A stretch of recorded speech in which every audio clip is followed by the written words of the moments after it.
Donald Trump is, at this point, I think unquestionably the most successful loser in the history of planet Earth. Hey y'all, I'm Tommy Tomlinson, and from WFAE in Charlotte, this is SouthBound. Conversations with people from all walks of life about how the South shapes who they are and what they do. When Donald Trump won re-election to the presidency, the first person I wanted to talk to was Michael Kruse. Michael and his family live in Davidson, North Carolina, and he's a graduate of Davidson College. He's a longtime friend. Michael spent years in and around Trump's first term writing stories for Politico about Trump's history and psychology. He has also profiled Trump's incoming chief of staff, Susie Wiles. But he spent much of last year reporting and writing a story about one American family and their political divide that speaks to the changing way we talk to each other or don't talk to each other in this country. So we talk about that and what to expect from Trump's second term and how to approach that great American divide as a journalist and as a citizen too. Here's our conversation. Michael Kruse, I want to start with this extraordinary story that you wrote and that was published just a few days before the election about the Johnson family. Well, you know what? I just want you to describe it. Can you just tell listeners who maybe didn't read it kind of what that story was about and how long you had been trying to tell it? Sure, it's a story about two brothers named Ted and Fred Johnson. Ted lives in New Hampshire and voted for Trump. Fred lives in Louisville, Kentucky, and voted for Kamala Harris. So they are, in some sense, this traditional, now unfortunately traditional story of a family riven by politics, but also very much brother against brother, this kind of archetypal tale. But what I found in the course of really over the course of a year, getting to know them, visiting with them in New Hampshire, in Louisville, visiting with their mother multiple times in Centralia, Illinois, where they grew up. This divide that exists between them goes much, much deeper than politics, in some sense, their entire lives. And so the story to me became a story of not just a political divide that is so elemental in understanding our country today, but the deeper sources of our political divide. So in trying to get to know Ted and Fred and Peggy, their mother, trying to get to know what made the Johnsons this way, I'm trying to understand what made us, this country, this way.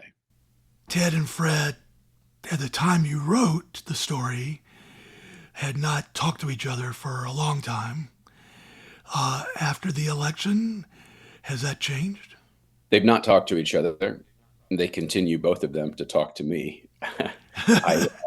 I, I text with Ted and Fred not daily, but almost daily still since the story ran. But they don't talk to each other. And one of the interesting things over the course of the year reporting this piece is this idea that got more and more prominent to me. They're talking to me as much as they are because they don't talk to each other. They have so much to say about how they feel and why they feel these ways, and so much really to say to each other, but they can't. Fred wants very much to talk to Ted. Ted wants less to talk to Fred. But there's a part of both of them that wants to talk to each other and wants to figure out a way to repair this rift, but they can't. At least they haven't yet. And so they talk to me. And even after the story, they continue, both of them, to talk to me. It was a story for me unlike really any other story I've done in now, what, a quarter century of doing this work for a living. The way I became first kind of uncomfortably, but then more and more okay with it, in intermediary, almost a translator between the two of them. And frankly, it's made me think about different ways, a slightly altered way to approach my work to come as we head into the next 4 or more years. A chicken and egg question. Do you think these two brothers split because of their politics? Or do you think their politics is a reflection of their rift? I think the rift has almost nothing to do with politics. They've settled into their respective corners in this political context because that's what we do now as a country. The seeds of the rift, though, are family trauma, multi generational trauma, arguments over money, perceptions of self, everything that exists in every family to some extent. Now, though, we find ourselves, we allow ourselves to be pushed into these corners. It's easier for Ted and Fred, and for all the Teds and Freds, I think, at this point, to say, I'm for Trump or I'm against Trump, or for anything and against anything in this perma conflict of our political moment, when in reality, it's so much more. I loved how the story turned out, actually, in some ways, because it did, I think, in some unusual way, allow me, working for Politico, to tell a story that is, yes, about politics, but it's not first and foremost about politics, which I think is how we need to understand where we've gotten politically in this country, or a part of how we should try to understand it. One thing that struck me is reading the story again, and feel free to tell me if I'm off base here. I felt like Fred, who voted for Kamala Harris, is sort of looking for redemption. And Ted, who voted for Trump, is sort of looking for attention. Does that ring true to you, and does that say anything larger about where people align themselves? That's interesting. I think Fred, more than redemption, is looking for some kind of peace. I think Ted wants to be seen. Maybe that's a different way of saying wants attention. Ted wants to be seen. Ted wants to be respected. Ted feels disrespected. He's long felt disrespected, but that's partly a function of the fact that he feels like he was always in the shadow of Fred, who is the bigger brother, the older brother by 3 some years. Something Ted told me and that I put in the story is that, they still see me as Teddy. That's like a very fundamental way to say what has almost become a cliche at this point. There's a certain kind of Trump voter that feels left behind, that feels laughed at, disrespected. The Freds in the cities, and we don't typically think of Louisville as like a coastal city, but it really has become just sort of cities against everywhere.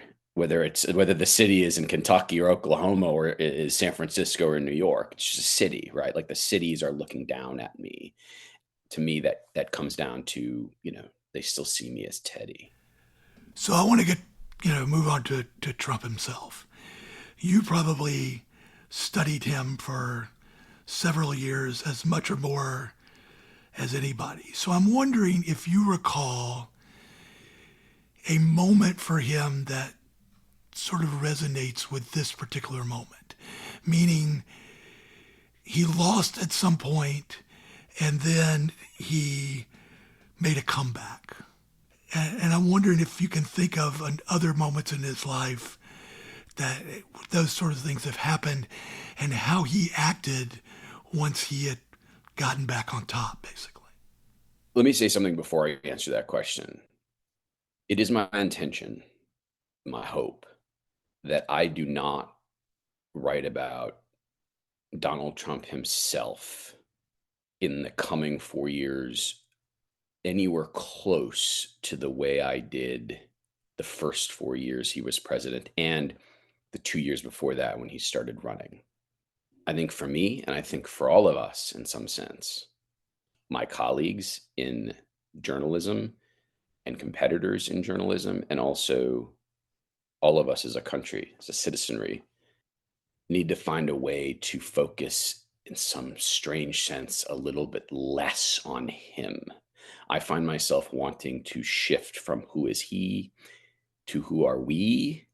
I find myself wanting to not think about as much what makes him tick and think far more about why we, and now a majority popular vote, voted for him again. That is much more interesting and feels much more useful to me at this point. But to answer your question more directly, Donald Trump is, at this point, I think unquestionably the most successful loser in the history of planet Earth. He's a huge fan of comebacks. He literally wrote a book, or a ghostwriter did, called The Art of the Comeback. That's a function of this incredible knack and skill he has had his entire life, well before he got into electoral politics, to lose and yet win, to turn setbacks into successes. Not quite sure when this story ran, but really, really early on, maybe right after he became president the first time. I think the headline of this piece that I wrote was something like "How Trump Succeeds When He Fails," or something along those lines. He's a man who is no stranger to bankruptcy laws, no stranger to just eye-watering amounts of debt that would have been fatal to any other person and were not to him for lots of reasons. Yes, like built-in advantages, lots of money from dad, but also a developed sense of how to leverage weakness and turn it into strength, make others around him a little bit complicit. Like, you, the banks, this is your problem too.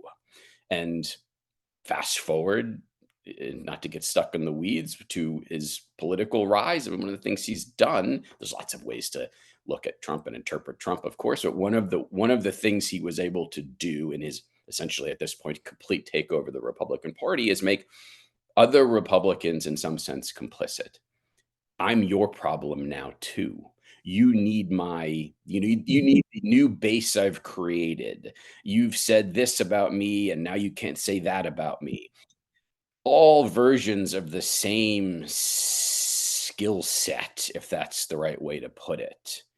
And a certain just amount of audacity to not go away, to refuse to refuse to accept a defeat. I mean, clearly, as we've seen the last handful of years, but also just sticking around. I'm not leaving. I'm not going back to Mar-a-Lago. I'm not just going to golf. I'm going to declare my candidacy in late 2022, and it's in some very real way going to make it harder for you and you and you and you to prosecute me. It's just an intuitive understanding of how to survive situations, self-created situations, by the way, that would long ago have stopped literally any other person. Back in the spring, you wrote a story about Susie Wiles, who just got named in the last day or two as Trump's chief of staff.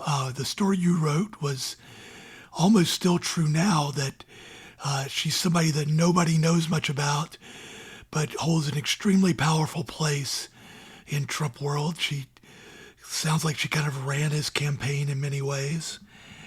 In the story, you quote a political operative in Florida saying, "She is an expert in unstable, dysfunctional, famous men."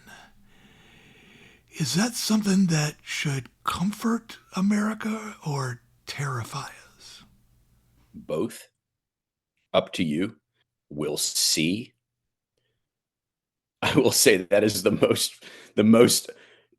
most common question I got in a series of text messages in the immediate wake of the announcement that she would be chief of staff. First of all, the announcement that she would be his chief of staff was, in a way, not news, at least not to me.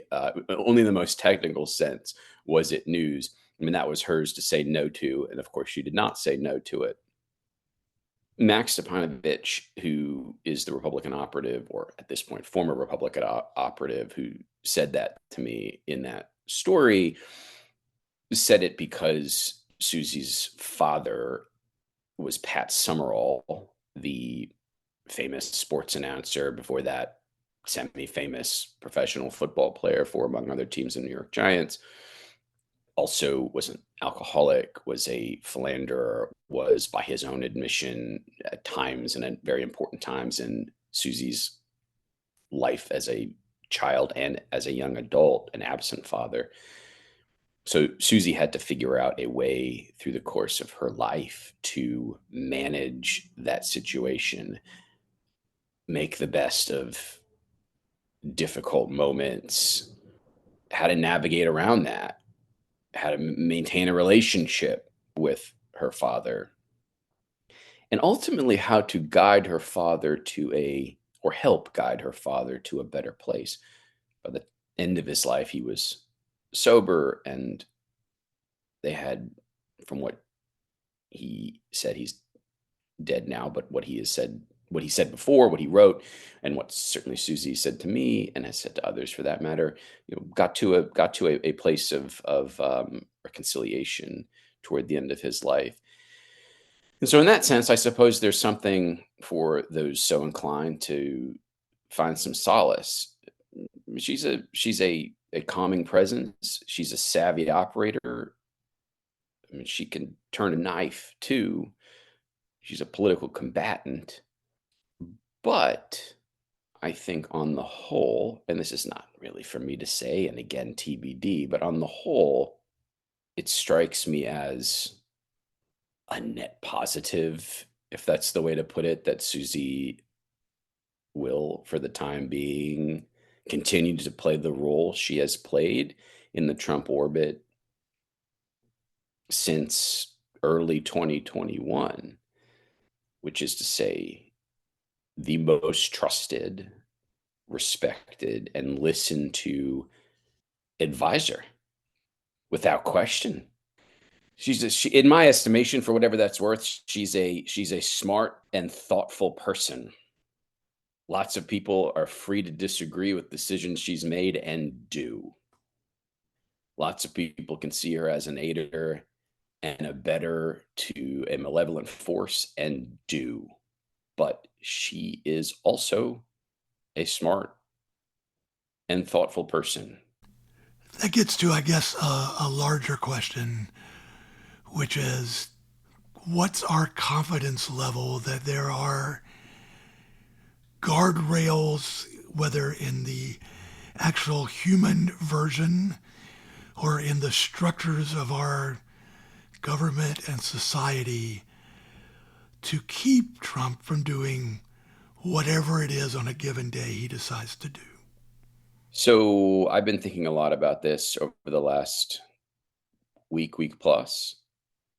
I've been talking to a lot of people to try to help me think through this, and having conversations with people who are also doing this kind of thinking, Republicans, Democrats, academics, etc. Guardrails still exist. We are a government of checks and balances, but I also think one of the things, in some composite way, one of the things I've taken away from the conversations I've had over the last week or so is that ultimately the guardrails are us. They're not this branch of government or that branch. They're not the courts. I mean, they are to some extent, but ultimately, and more importantly, the guardrails are us. What do we want? What are we willing to put up with? What are we willing to do or say when we're not willing to put up with X, Y, or Z? And when I say we, I mean very literally you individually. What can I do to stop something we don't want to happen. I don't know what those things are yet. I think perhaps some of us are about to find out. But one of the more interesting pieces of the interesting conversations I feel like I've been having of late, somebody brought up the notion of Martin Luther King pre-Montgomery bus boycott. He was uncomfortable with the role that was starting to happen around him, or what people were wanting him to do then. But before that, nobody knows really who Martin Luther King is, or certainly he does. He's not Martin. He's not a person for whom we have a holiday, right? And any one of us could be that if presented with such an opportunity. You don't know.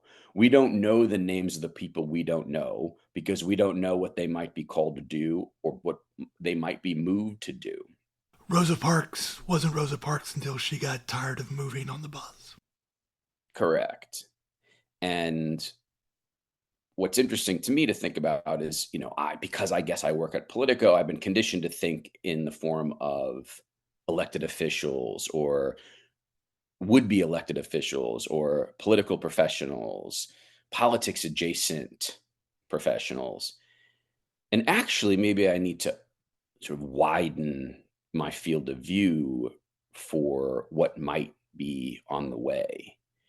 It's not just a mayor of a blue city in a red state, of which there are many, who's grappling right now with how best to respond to this or that might happen.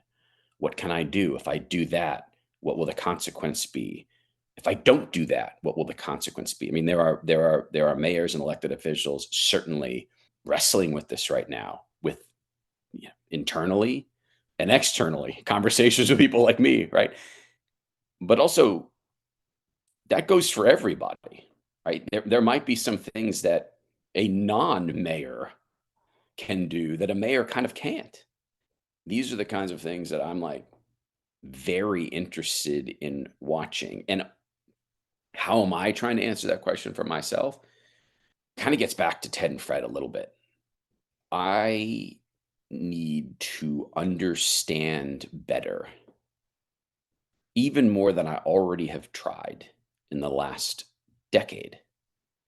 I need to understand better why more and more people, more and more different kinds of people in different kinds of places, not just rural areas, not just suburbs, cities now, more and more, not just white people, not just college educated people. So many different kinds of people, almost all kinds of people moved right, moved more toward Trump. I need to understand more about that. And what that means is continuing and even ramping up my efforts to talk to Freds and Teds. I need to talk to not fewer Teds and Freds. I need to talk to more Teds and Freds. And I need to talk to more Teds and Freds in the hope that, and maybe even to try to help move us in a direction where more Teds are talking to more Freds. Like, I want Ted and Fred to talk, but I want Teds and Freds to talk more in more places about more things more often, because I find myself thinking, and this is just an extension of what I've felt for years at this point, if we don't solve that problem, as far as I'm concerned, we're in a bit of a death spiral as a functioning country. When we come back, Michael Kruse talks about his goal as a political writer. I want to have better, deeper, realer conversations with people. That and more ahead on Southbound.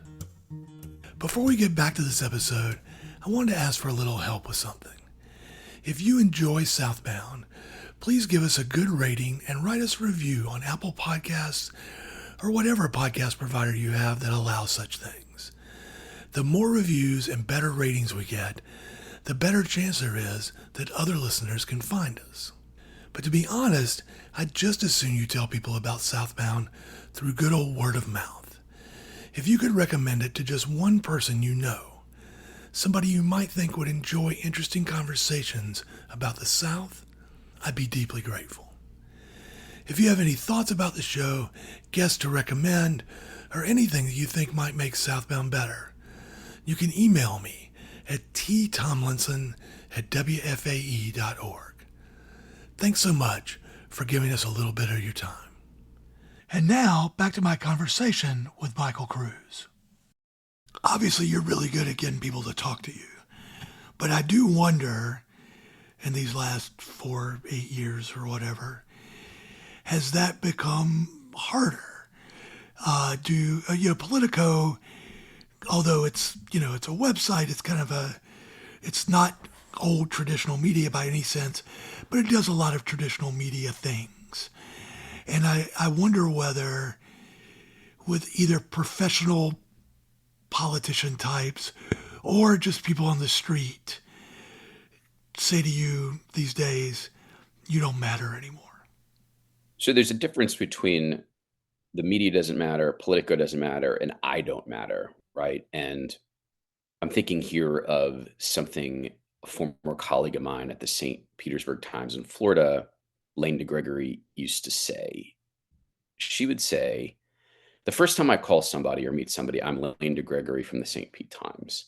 The second time, I'm Lane DeGregory. The third time, I'm just Lane.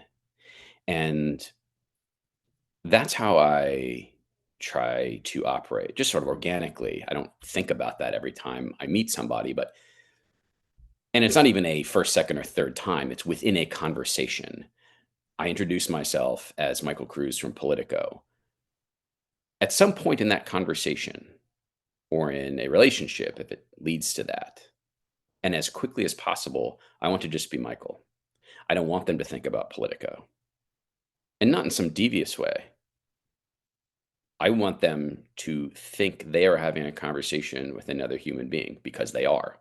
I'm having a conversation with a human being. They're having a conversation with a human being. We're talking about stuff. I'm not conducting an interview. I'm not harvesting a quote. I'm not trying to fill a space in a story I've already written. I'm trying to have a conversation to learn about how this person thinks, how this person got to this place. And I'm doing that in as open-hearted, as curious, as empathetic a way as possible. And to do that, I need to be Michael and not Michael Kruse from Politico. And so, to answer your question, has that gotten harder in the decade I've been at Politico or the 25 years I've been doing this? No, not for me, at least. Just speaking for myself. If anything, it's gotten a little bit, not easier, but a little bit more natural. It's just how I interact with people in a professional way, but there's not such a distinction between the professional and the personal, I think, for me, if I'm doing what I need to do professionally. Do you worry sometimes that you're too good at it? And here's why I ask. Because in that story about the Johnson brothers, toward the end, you're talking to their mother, Peggy. And Peggy, I don't remember what she's just revealed to you, but some core thing about her family and their relationships. And she goes to you and she says, I wish I hadn't told you all this. Yeah, she said she was ashamed that she had told me all of this, which is a hell of a thing to say to somebody, especially to a reporter. um, that's an interesting question. I mean, how how am I too good at getting the Peggies to tell me things like that, like those things? What does that even mean? What does it look like? I want to have real conversations with real people, because I want to have a fighting shot at being able to tell real stories. So I don't know what too good would mean. I want to get into, I want to get in some ways with everybody to the place, to that place, to the place I found myself with Peggy, and that Peggy found herself with me. I want to have better, deeper, realer conversations with people, both personally, but also professionally. Like I have a professional obligation to try to get there. So I don't know. Do you think what does that mean? Do you like what does it mean to be well, first of all, it sounds incredibly self-serving, but what would the downside of being quote too good at that be? Here's the way I think about it sometimes. There's that thing in fiction they talk about, or in any storytelling, that idea of suspension of disbelief, where for a moment you forget you're reading a story and you're part of it. I think there's a version of that that can happen when a really good reporter is talking to somebody and they build a relationship together, and that person they're talking to forgets that they're talking to this person not as a friend or as just a kind ear, but as somebody who is going to publish this story and 2 million people are going to see it in a week. I think that's great for us as reporters to be able to get people to forget for a moment why this conversation is happening. But I do also wonder whether it's always good, or if it matters if it's good to the people who are talking to us. I guess let me ask it this way. Do you have any idea how Picky felt once the story came out? Let me answer that by starting to say this. I think this is a fair this is a fair line of thought. And the way and there is no handbook. There's no, I mean, I didn't go to journalism school, but there is no class in journalism school, at least that I know of, where there's like an actual handbook that says this is exactly what you should do in this kind of situation. So it's an ethical question that, in some sense you have to figure out on your own with, the help of, people you respect in the business, with your editor, et cetera. The way I did it literally with Ted and Fred and Peggy at various points along the way in the better part of a year that I took to get to know them. This is the way how I'd remind them that, like, I'm not here to be your friend, and I'm also not. I would say I'm not a family therapist. I'm just a reporter.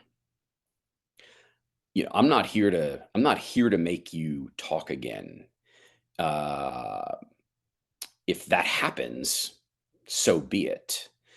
And if you think that will help, terrific. I'm not gonna stand in the way, but I'm here because I'm working on this story because I think this story is important. I think this story will resonate with a lot of people.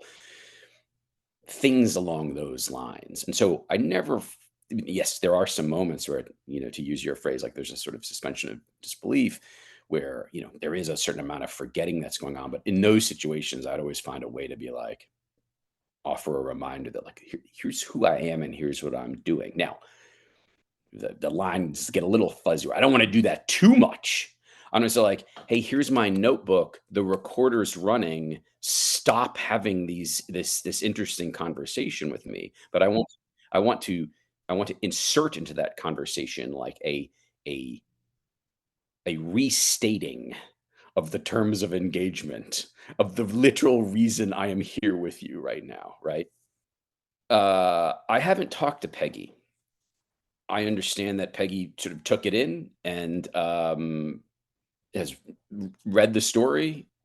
No issues necessarily. I haven't heard from Peggy, but, it is my intention probably to give Peggy a call here at some point soon, just to get a better sense from me and not just from her sons about, yeah, how she's feeling about it. But I also wanna add the reason I think, or I know Peggy talked to me at all, let alone the way she did, which was she was on board in some similar way to Fred because she wants her sons to talk again. And if even one of them thinks this might help them talk again.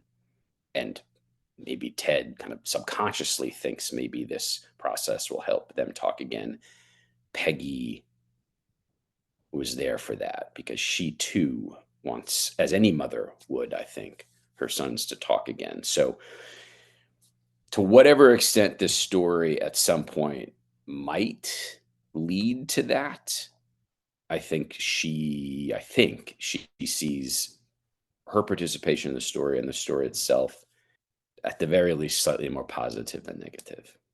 So this kind of comes back to what you were saying earlier on, and maybe we'll just kind of close the conversation here about you thinking about doing stories that get people talking to each other who hadn't been in the past, or who maybe politics or circumstances or whatever have split them in some way, and maybe something you can do can bring them back together.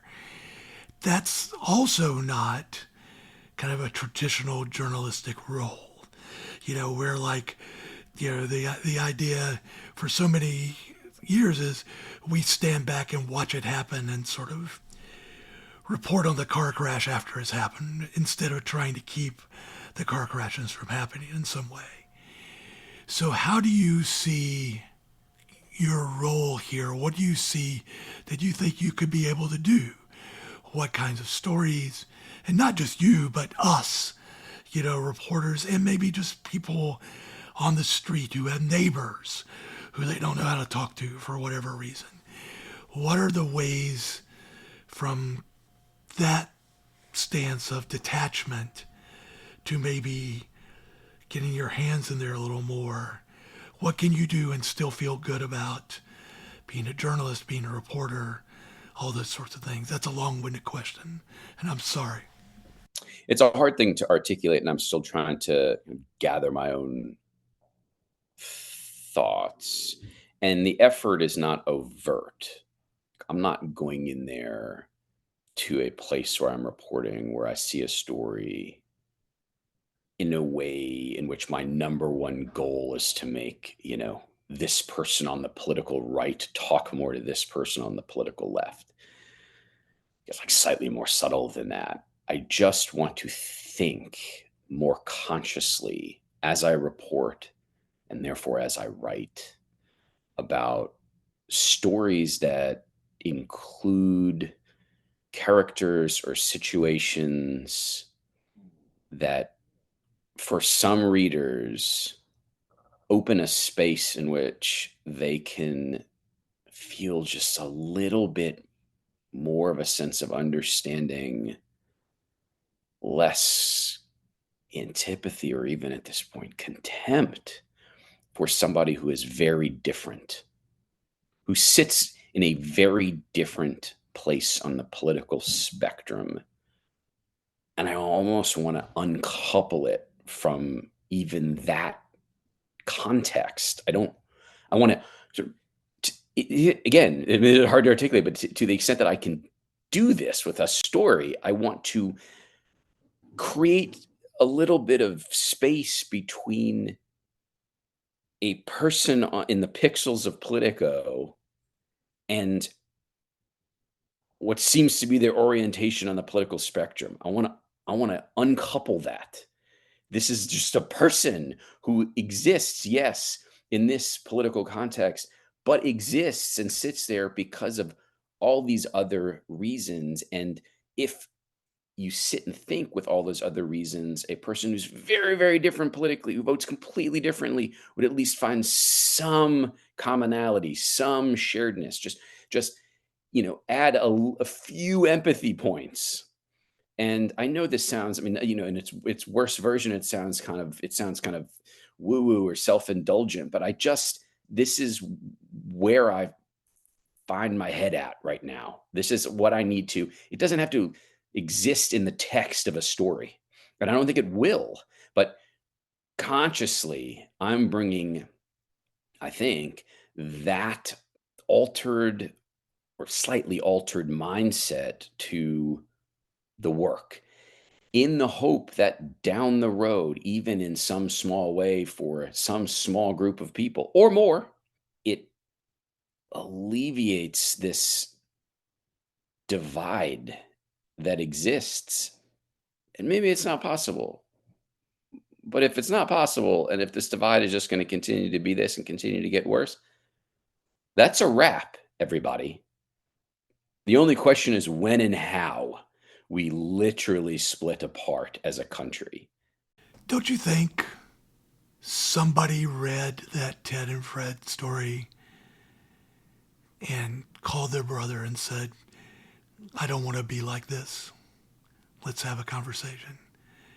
Don't you feel like that's part of all the things that how people reacted to that story? Somebody called their brother. I hope so. I don't know what this says, but nobody landed in my inbox saying precisely that. But certainly I got some messages that suggested it made some people think about that.